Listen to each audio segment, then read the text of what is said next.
తండ్రి గారికి, అదేవిధంగా వేదిక మీద ఉన్న బాబ్జీ గారికి, దైవ సేవకులకు నా యొక్క వందనాలు చెల్లిస్తూ ఉంటున్నా. యూత్ వారికి కూడా దేవుని నామములో వందనాలు చెల్లిస్తూ ఉంటున్నా. ఈరోజు భారతదేశ స్వాతంత్ర దినోత్సవాన్ని జరుపుకున్నాం. 78వ స్వాతంత్ర దినోత్సవాన్ని జరుపుకున్నాం. అంటే 77 సంవత్సరాలు నిండిపోయినాయి. 78వ సంవత్సరాన్ని మనం స్వాతంత్ర దినంగా, ఇండిపెండెన్స్గా జరుపుకున్నాం. అందులో బట్టి దేవునికి వందనాలు. అంటే దాస్యము నుండి స్వతంత్రం కావటం, పరాయి పరిపాలన నుంచి విముక్తి పొంది మనకి స్వేచ్ఛగా మనల్ని మనమే పరిపాలన చేస్తున్నటువంటి రోజు అన్నమాట. ఇది ఆనాడు ఉన్నటువంటి బ్రిటిష్ ప్రభుత్వం మనకు అప్పగించారు. మనల్ని మనమే పరిపాలన చేసుకోవచ్చు, మంచిగా పరిపాలన చేసుకోవాలి. కానీ మరి స్వతంత్రం ఎవరికి వచ్చిందంటే కొంతమందికే వచ్చిందనేటువంటి భావన చాలా మందిలో ఉంటుంది.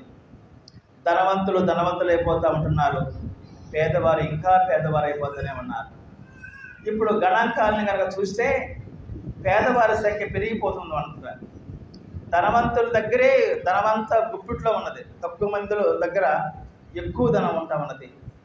పేదవాళ్ళు, మరి ఇబ్బంది పడేవాళ్ళు, ఏ రోజు పని ఆ రోజు చేసుకుని బ్రతికే వాళ్ళ సంఖ్య పెరిగిపోతుంది అనేటువంటిది లెక్కలు చెబుతూ ఉన్నాయి. ప్రియమైన వాళ్ళ, ఏది ఏమైనప్పటికీ మనం ఈ దేశంలో ఉన్నాం కాబట్టి ఈ దేశాన్ని మనం ప్రేమించాలి, ఈ దేశం కోసం ప్రార్థించాలి. మనందరిని కూడా దేవుడు ప్రేమిస్తామంటున్నాడు. చదివినటువంటి దేవుని యొక్క వాక్యంలో గలతీ పత్రిక 5వ అధ్యాయంలో మనం చదువుకున్నాం. ఈ స్వాతంత్ర్యం అనుసరించి క్రీస్తు మనలను స్వతంత్రులుగా చేసి ఉన్నాడు, మనకి స్వేచ్ఛనిస్తా ఉన్నాడు. ఏది? ఈ స్వాతంత్ర్యం అనుగ్రహించి క్రీస్తు మనలను స్వతంత్రులుగా చేసి ఉన్నాడు. కాబట్టి మీరు స్థిరముగా నిలిచి మరలా దాస్యమును కాడి క్రింద చిక్కుకొనకొడి అనే మాట చూస్తున్నాడు. మనము స్వతంత్రురాలి కుమారులమే కానీ దాసి కుమారులము కాదు అనేటువంటి మాటను కూడా ఇక్కడ మనం చూస్తూ ఉన్నాం. ప్రియమైన వాళ్ళ, అంటే ఇక్కడ చూస్తే స్వతంత్రము, దాస్యము అనేటువంటి 2 పదాలని మనం ఇక్కడ చూస్తూ ఉన్నాం. మనల్ని స్వతంత్రంగా చేసి ఉన్నాడు దేవుడు, ఇండిపెండెంట్గా చేసి ఉన్నాడు. దానికి యేసుక్రీస్తు వారు ఏమై ఉన్నాడనే విషయాన్ని ఈ గలతీ పత్రికకి పౌలు గారు రాస్తూ ఉంటాడు. ధర్మశాస్త్రం ఏదైతే చేయలేకపోయిందో అది యేసుక్రీస్తు వారు చేశారు. ధర్మశాస్త్రంలో ధర్మము ఏ విధంగా ఉంటుంది, ఆజ్ఞలు ఏ విధంగా ఉంటున్నాయి, ఆజ్ఞలను పాటించాలి. ఆజ్ఞలను పాటించకపోతే ఏమొస్తుంది? శిక్ష వస్తుంది. మీరు టైంకి స్కూల్కి వెళ్ళాలి, టైంకి స్కూల్కి వెళ్ళకపోతే గేట్లు వేస్తారు, బయటికి వెళ్ళాల్సింది. అదొక రూల్ అన్నమాట. ఆజ్ఞలు అంటారు తెలుగులో. ఆజ్ఞ అనేది పాటించాలి. ఆజ్ఞాతిక్రమమే పాపం. ఆజ్ఞను మీరితే పాపం వచ్చింది అన్నమాట. ఆజ్ఞాతిక్రమమే పాపం. ఈ పాపం అనేటువంటిది మనుషుల మీద అది ఉంటూ ఉన్నప్పుడు ప్రజలందరూ కూడా పారిపోతూ ఉన్నారట. చూసినట్లయితే ఆ పాపం అనేటువంటిది, ఈ పాపం అనేటువంటిది ఎలాగ వచ్చిందంటే దురాశ గర్భం ధరించి పాపం కనుక పాపం పరిపక్వమై మరణాన్ని కన్నది అనేటువంటి వాక్యాన్ని మనం దేవుని వాక్యంలో చూస్తూ ఉంటాం. దురాశ గర్భమును ధరించి, ఆశ వేరు దురాశ వేరు. ఆనాడు అవ్వమ్మ ఆ పండు తింటే తనేదో దేవదూతల్లాగా మారుద్ది అనేటువంటిది ఆశపడి రుచికి బాగుందనేటువంటి దానికి బట్టి అది తినవచ్చు పండే, కానీ దేవుని యొక్క ఆజ్ఞ మీరు ఆ పండు తినవద్దు అన్నాడు. అంతే. పండు మంచిదే కానీ దేవుని యొక్క ఆజ్ఞ, ఆ యొక్క ఆజ్ఞను మీరటం ద్వారాగా ఈ యొక్క దాస్యంలోనికి, ఆ పాపంలోనికి వెళ్ళారనమాట. మనిషి మీదకి ఏమొచ్చిందంటే దురాశ గర్భము ధరించి పాపములు కనుక పాపం పరిపక్వమై మరణానికి కలదు. ఆ మరణాన్ని తీసివేయడం కోసమే యేసుక్రీస్తు వారు వచ్చారు. ఆ దాస్యాన్ని తీసివేయడం కోసమే యేసుక్రీస్తు వారు వచ్చారు. ధర్మశాస్త్రం ఏదైతే చేయలేకపోయిందో దాన్ని చేయడానికే యేసుక్రీస్తు వారు, ఆయన దేవుడై ఉండి దేవునితో సమానముగా ఉండుట విడిచిపెట్టకూడని భాగ్యమును ఎంచుకొనక దాసునిగా, మానవునిగా, ఒక రిక్తునిగా పేదవాని కుటుంబంలో జన్మించాడు. ఆయన ఏం చేశాడంటే ఆ దాస్యం నుంచి, ఆ మరణాన్ని నుంచి, పాపం యొక్క శిక్ష నుంచి మనం తప్పించాడనమాట. ఇక ఆయన ఎలాగ తప్పించాడంటే మనందరి యొక్క పాప శిక్ష, మనం చేసినటువంటి పాప శిక్ష అంతా కూడా ఆయన మీద వేసుకున్నాడు, ఆయన మీద మోపబడింది అనమాట. మనం ఏం చేయలే. ఉచితంగానే మనము నీతిమంతులంగా తీర్చబడుతూ ఉన్నాం. ఉచితంగానే యేసుక్రీస్తు వారు ఆ కార్యమంతా చేశాడనమాట. రక్షణ కార్యాన్ని చేశాడు, మనల్ని నీతిమంతులుగా చేశారు. మనం యేసుక్రీస్తు వారి దగ్గరికి వచ్చి, దేవా నేను పాపిని, నన్ను క్షమించు అంటే మనం నీతిమంతులంగా తీర్చబడతాం. దాన్నే ఇంగ్లీష్లో జస్టిఫికేషన్ అంటారు. నీతిమంతులుగా తీర్చబడటం. ఎవరైతే యేసుక్రీస్తు వారి దగ్గరికి వచ్చి, దేవా నేను పాపిని, నన్ను క్షమించు అని అంటే వారు నీతిమంతులుగా తీర్చబడతారు. అంటే ఏంటంటే యేసుక్రీస్తు వారి యొక్క నీతి మన మీద ఆపాదించబడుతుంది అని అంటారు. యేసుక్రీస్తు వారి యొక్క నీతి మన మీద ఆపాదించబడుతుంది. అప్పుడు మనం నీతిమంతులంగా తీర్చబడతాం. అప్పుడు మనం స్వతంత్రులంగా జీవించగలుగుతూ ఉంటాం. అదే విషయాన్ని ఇక్కడ అపోస్తలుడు పౌలు గలతీ సంఘానికి వ్రాస్తూ ఉంటున్నాడు. ప్రియమైన వాళ్ళారా, ఈ స్వాతంత్ర్యం అనుగ్రహించి క్రీస్తు మనల్ని స్వతంత్రులుగా చేసి ఉన్నాడు. కాబట్టి మీరు ఎలా ఉండాలంటే స్థిరముగా నిలిచి మరలా దాస్యమును కాడి క్రింద చిక్కుపడపడి, మరలా దాస్యాలకు వెళ్ళవద్దు, మరలా పాపాలకు వెళ్ళవద్దు, మరలా చెడు ఆలోచనలకు వెళ్ళకూడదు అనేటువంటి విషయాన్ని ఇక్కడ చూస్తూ ఉంటున్నాం. ప్రియమైన వాళ్ళ, ఇప్పుడు ఒక వ్యక్తిని గురించి నేను మీకు చెప్పాలనుకుంటున్నాను. గొప్ప వ్యక్తి అనమాట. ఆయన యవనస్తుడుగా ఉండగానే తీర్మానం చేసుకున్నాడు, నేను అపవిత్రంగా ఉండకూడదు, నేను మంచిగా ఉండాలి, నేను దేవుని కోసం జీవించాలి అనే కంకణం కట్టిన వ్యక్తి ఉన్నాడు బైబిల్లో. ఎవరైనా? దానియేలు అనే వ్యక్తి ఉన్నాడు. చూడండి, దానియేలు గ్రంథం 3వ అధ్యాయంలో ఒక చక్కని మాట ఉంటుంది. ఆ విషయాన్ని బట్టి మనం కూడా అలాగ ఉండాలని తీర్మానం చేసుకోవాలి. దానియేలు గ్రంథం 3వ అధ్యాయంలో చూస్తే చూడండి, దానియేలు గ్రంథం 3వ అధ్యాయం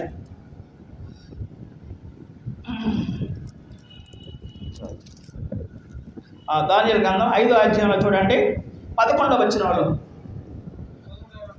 దానియేలు గ్రంథం 5వ అధ్యాయం 11వ వచనంలో చూడండి, నీ రాజ్యములో ఒక మనుష్యుడున్నాడు, అతడు పరిశుద్ధ దేవతల ఆత్మ గలవాడు. పరిశుద్ధ దేవతల ఆత్మ కలిగిన వాడు. ఆ మాటలు చెబుతుంది ఎవరు తెలుసా? ఎవరు చెబుతున్నారు? నీ రాజ్యంలో ఒక వ్యక్తి ఉన్నాడు, మీ పొన్నూరులో ఒక పాప ఉంది, ఒక అబ్బాయి ఉన్నాడు, మంచి దేవుని బిడ్డ అని సాక్ష్యం అనేటువంటిది మనం పొందవలసిన వారంగా ఉంటూ ఉన్నాం. ఇక్కడ చూస్తే అక్కడ బెల్షాజరు యొక్క భార్య చెబుతా ఉంది. బెల్షాజరు రాజు యొక్క భార్య చెబుతా ఉంది, నీ రాజ్యములో పరిశుద్ధ దేవతలకు ఆత్మ కలిగిన వ్యక్తి ఉన్నాడు, అతడికి మర్మాలు తెలుసు. నీ తండ్రి కాలములో అతడు దైవ జ్ఞానము అంటే జ్ఞానమును బుద్ధియు తెలివి గలవాడై ఉంట నీ తండ్రి కలుగనను కనుక నీ తండ్రి అయిన రాజుగా నెబుకద్నెజరు శకున గాండ్రకును గారడీ విద్య గల వారికి కల్దీయులకును జ్యోతిష్యులకును పై అధిపతికి అతన్ని నియమించను. ఈ దానియేలు శ్రేష్టమైన బుద్ధి గలవాడై కళలు తెలియజేయుటకును మర్మములు బయలుపరచుటకును కఠినమైన ప్రశ్నలకు ఉత్తరమిచ్చుటకును జ్ఞానమును తెలివి గలవాడుగా కనబడను కనుక ఆ రాజు అతనికి బెల్తెషాజరు అనే పేరు పెట్టాను అనే మాట చెప్పినప్పుడు ఈ దానియేలును పిలువనప్పము అతడు దీని భావము నీకు తెలియజేయనని రాణి బెల్షాజరు చెబుతా ఉంటుంది. చూడండి ప్రియమైన వాళ్ళారా, దానియేలు మనలాంటి వాడే. అతడు ఆ యొక్క బబులోను రాజు నెబుకద్నెజరు రాజు చేత ఆయన తీసుకుని పోబడినప్పుడు ఆ దేశానికి యవనస్తుడుగా ఉన్నప్పుడు 13 సంవత్సరాలు 14 సంవత్సరాలు ఉన్నాయి. అతనికి చూసినట్లయితే అతడే తీర్మానం చేసుకున్నాడు, నేను మంచిగా జీవించాలి, దేవుని కోసం జీవించాలి. ఎవరి కోసం జీవించాలి? దేవుని కోసం జీవించాలి. నేను పవిత్రంగా ఉండాలి అని తీర్మానం చేసుకున్నాడు. తీర్మానం చేసుకుని తన స్నేహితులు కూడా అలాగ చెప్పి ఆ విధంగా జీవించాడు. యేసుక్రీస్తు వారి యందు విశ్వాసించడం మనం కూడా అలాగ తీర్మానం చేసుకోవాలి. ఈ లోకంలో నేను పరిశుద్ధవంతంగా జీవించాలి, పవిత్రంగా జీవించాలి, నా కుటుంబం కోసం సమాజం కోసం నేను జీవించాలి. మనకి స్వేచ్ఛ ఉంది, మనం దాస్యంలోకి మళ్ళీ వెళ్ళడానికి వీల్లేదు. దానియేలు అంతగా తీర్మానం చేసుకొని అంత మంచిగా ఉన్నా సరే, శోధనలు వచ్చినా సరే నిలబడ్డాడు ప్రియమైన వాళ్ళు. అందుకనే మరలా మనం వెనకకు తిరగకూడదు అనే మాటని గలతీయులకి పౌలు గారు తెలియజేస్తూ ఉంటాడు. మనం వెనుకంచి వేయడానికి వీల్లేదు. దానియేలులాగా ఉండాలి, దానియేలులాగా నిలబడాలి. సింహ బోన్లోకి వెళ్ళినా సరే తాను సింహాల యొక్క నోరుని దేవుడు మూసివేసాడు ప్రియమైన వాళ్ళ. అంతగా దేవుని యొక్క విశ్వాసము మనం కలిగి ఉండాలి. చిన్నపిల్లలు మీకు చెబుతున్నాను, చదివేటప్పుడు బాగా చదవాలి. క్వశ్చన్ పేపర్ ఎన్ని మార్కులకి ఇస్తారు? క్వశ్చన్ పేపరు 100 మార్కులకి ఇస్తారనుకోండి. ఎన్ని మార్కులు రావాలి? పాస్ మార్కు 35 మార్కులు రావాలి కదా అనుకుంటాం. అంటే అది 35 మార్కులు ఎక్కువ వస్తే మనం పాస్ అవుతాం, లేకపోతే ఫెయిల్ అవుతాం. ఫెయిల్ అయిన వాళ్ళకు కూడా గ్రేస్ మార్కులను కలుగుతూ ఉంటారు. యేసుక్రీస్తు వారి ద్వారా మన కృప వచ్చింది. అయితే నేనేం చెప్తానంటే మీకు 100కి 100 మార్కులు రావాలి. క్వశ్చన్ పేపర్ ఎన్ని మార్కులకి అయితే అన్ని మార్కులు రావాలి. అది చదివేటువంటి విద్యార్థులు, దేవుని బిడ్డలు. దేవుని బిడ్డ మీరు ఎవరిస్తారంటే మీరు చదివేటువంటి మీరు ఎలాగ చదవాలంటే 100కి 100 మార్కులు రావాలి. అలాంటి ధ్యేయం మనకు ఉండాలి, అలాంటి ధ్యేయం మనకు ఉండాలి. ఈ లోకంలో జీవించేటువంటి విశ్వాసులు, పరిశుద్ధులు, మనమందరం కూడా దైవ సేవకులు చాలామంది ఉన్నారు ఇక్కడ. దేవుని సేవకులు మండాలి, దేవుని కోసం సమర్పించిన వ్యక్తులు ఈ లోకంలో జీవించేటప్పుడు దేవునికి ఆత్మ కలిగిన వారంగా, దానియేలు ఏ విధంగా అయితే ఆ రాజులు ఆ దేశంలో పిలువబడ్డాడో ఆ విధంగా మనం పిలువబడాలి. ఆయన చూడండి, ఆయనకున్న లక్షణాలు చూడండి మరొకసారి నేను చెబుతాను. అతను ఎలాంటి వాడంట? పరిశుద్ధ దేవతల ఆత్మ కలిగిన వాడు. నీ తండ్రి కాలంలో అతడు దైవ జ్ఞానం అంటే జ్ఞానాన్ని కలిగి ఉన్నాడంట, బుద్ధి ఉందంట, తెలివి ఉందంట. అతను చూసినట్లయితే అతడు అక్కడ దేశంలో ఉన్నటువంటి శకునగాండ్రు కానీ, గాఢ విద్యగలిగిన వారిని కానీ, కల్దీయులు కానీ, జ్యోతిషులు కానీ వాళ్ళందరికీ పైగా అధికారి అయినా చూసినట్లయితే, ఒక అడ్మినిస్ట్రేటర్ అయినా చూసినట్లయితే అలాగా మనం కనపడాలి. ఈ లోకంలో ఈ యొక్క దేశంలో జీవించడం మనలో ఒక ప్రత్యేకత ఉండాలి. దేవుని యొక్క ఆత్మ నడిపింపుతోటి మనం నడిచేవారుగా ఉండాలి. అందుకనే ఇక్కడ చూసినట్లయితే చదివినటువంటి వాక్య భాగంలో గలతీయులకు రాసిన పత్రిక 5వ అధ్యాయంలో దేవుడు మనకి జ్ఞాపకం చేస్తూ ఉన్నాడు ఈ మాటల్ని. ఏమన్నాడు? కాబట్టి మీరు స్థిరముగా నిలిచి మరలా దాస్యమను కాడి కింద చిక్కుపడకూడదు. దాస్యం అనేటువంటి కాడి కింద మనం వెళ్ళకూడదు. పాపం అనేటువంటిది మన మీద ఏలకూడదు. పాపము జోలికి మనం వెళ్ళకూడదు. పరిశుద్ధులుగా జీవించాలి, పరిశుద్ధులుగా ఉండాలి, నిప్పులాగా ఉండాలి. మనలో ఉన్నటువంటి అది ఎక్కువగా మనం ఉండాలి. నిరుత్సాహపడిపోవడానికి వీల్లేదు. మనం వెచ్చదనంగా ఉండాలి. నులివెచ్చని స్థితిలోకి వెళ్ళడానికి వీల్లేదు, చల్లగా ఇవ్వడానికి వీల్లేదు. వెచ్చగానే దేవుని కోసం, దేవుని బిడ్డలంగా మనం జీవించాలని ఈ సమయంలో, ఈ యొక్క స్వతంత్ర దిన రోజున ఈ మాటలను దేవుడు మనకి జ్ఞాపకం చేస్తూ ఉన్నట్టు ఏమైనా బాగా మనము ఆ యొక్క స్వాతంత్రం పొందిన వాళ్ళము, స్వేచ్ఛగా వచ్చిన మనము ఆనాడు చాలామంది పండిత రామాబాయి, బెనర్జీ అలాంటి వాళ్ళు గొప్ప గొప్ప వాళ్ళు పాల్గొన్నారు. ఆ యొక్క ఉద్యమాల్లో పాల్గొన్నారు, స్వాతంత్ర ఉద్యమాల్లో పాల్గొన్నారు. వాళ్ళకు ఉన్నటువంటి ఆ యొక్క పేరు అప్పుడు తెలుసా? ఎంతగా దేవుని కోసం ఉన్నారు. వాళ్ళంతా కూడా బ్రాహ్మిన్స్ నుంచి వచ్చిన వాళ్ళే దేవుని కోసం. అయితే వాళ్ళు ఎంతగానో వాళ్ళకు మార్చుకోవాలని చూసినా కానీ వాళ్ళేం మారలేదు. బెంగాల్లో క్రైస్తవ ఉద్యమంలో క్రైస్తవ సమాజానికి ఆయన లీడరు, నాయకుడు బెనర్జీ అనేటువంటి ఆయన. స్వాతంత్ర ఉద్యమాల్లో గాంధీకి ముందుండి నడిపించాడు ఆయన. చూసినట్లయితే వీళ్ళైతే ముందు స్థానాల్లో లేరు కానీ వెనక స్థానాల్లో ఉన్నారు. కానీ ఆ మహాత్మా గాంధీ లాంటి వారిని కూడా నడిపించడానికి కంకణం కట్టుకున్నాడు బెనర్జీ అనేటువంటి వ్యక్తులు అనమాట. ఆ బెంగాల్ యొక్క రాష్ట్రంలో చూస్తే మనం కూడా ఎలా ఉండాలంటే ఈ దేశంలో మనము తలగా ఉండాలి. దేవుడు తలగా ఉంచుతాడు కానీ త్వాగగా ఉంచనని చెప్పేసరి దేవుని యొక్క వాక్యులు మనం చూస్తూ ఉంటున్నాం ప్రియమైన వాళ్ళ. కాబట్టి ఇక్కడ చూసినట్లయితే మనము కృపలో నుంచి తొలగిపోకుండా, ధర్మశాస్త్రం యొక్క కాడి కిందకి వెళ్లకుండా యేసుక్రీస్తు వారిని చూస్తూ మనం ముందుకు వెళ్ళాలని ఇక్కడ దేవుని యొక్క వాక్యంలో మనం చూస్తూ ఉంటాం ప్రియమైన వాళ్ళ. గలతీయులకు రాసిన పత్రిక చదువుతూ ఉంటే మనం ఏం నేర్చుకుంటామంటే ధర్మశాస్త్రం కాదు, కానీ కృప ద్వారాగానే మీకు రక్షణ.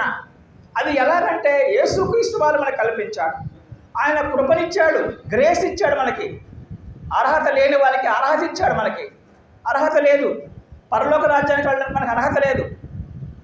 పరలోక రాజ్యాన్ని తీసుకెళ్ళడానికి, మరణం యొక్క ముళ్ళును విరిచడానికి, మరణాన్ని జయించడానికి యేసుక్రీస్తు వారికి సాధ్యమైంది.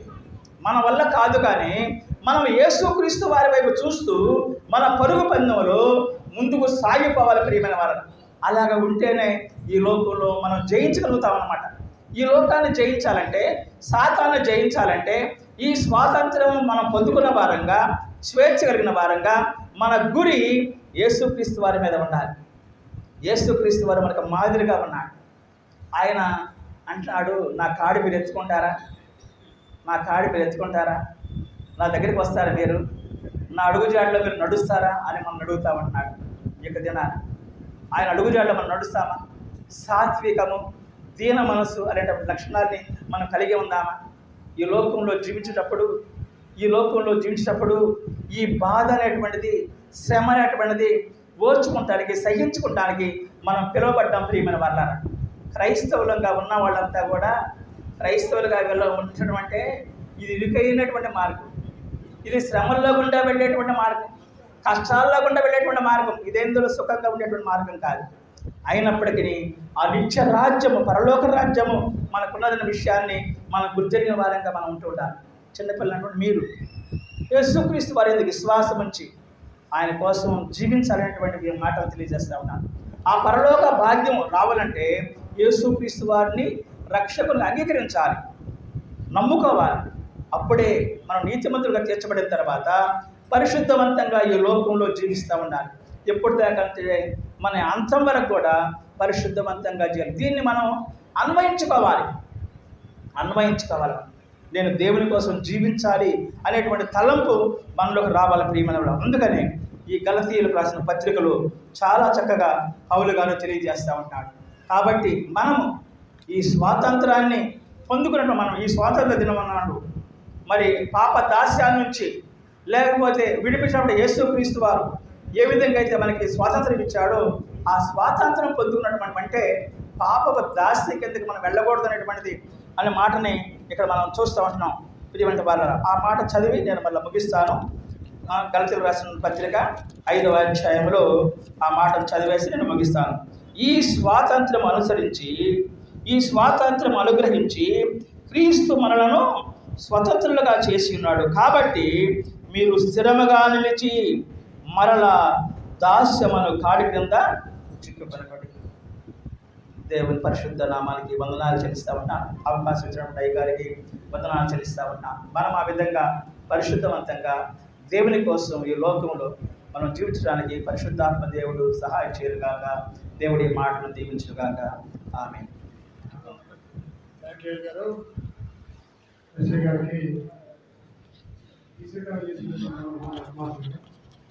గారికి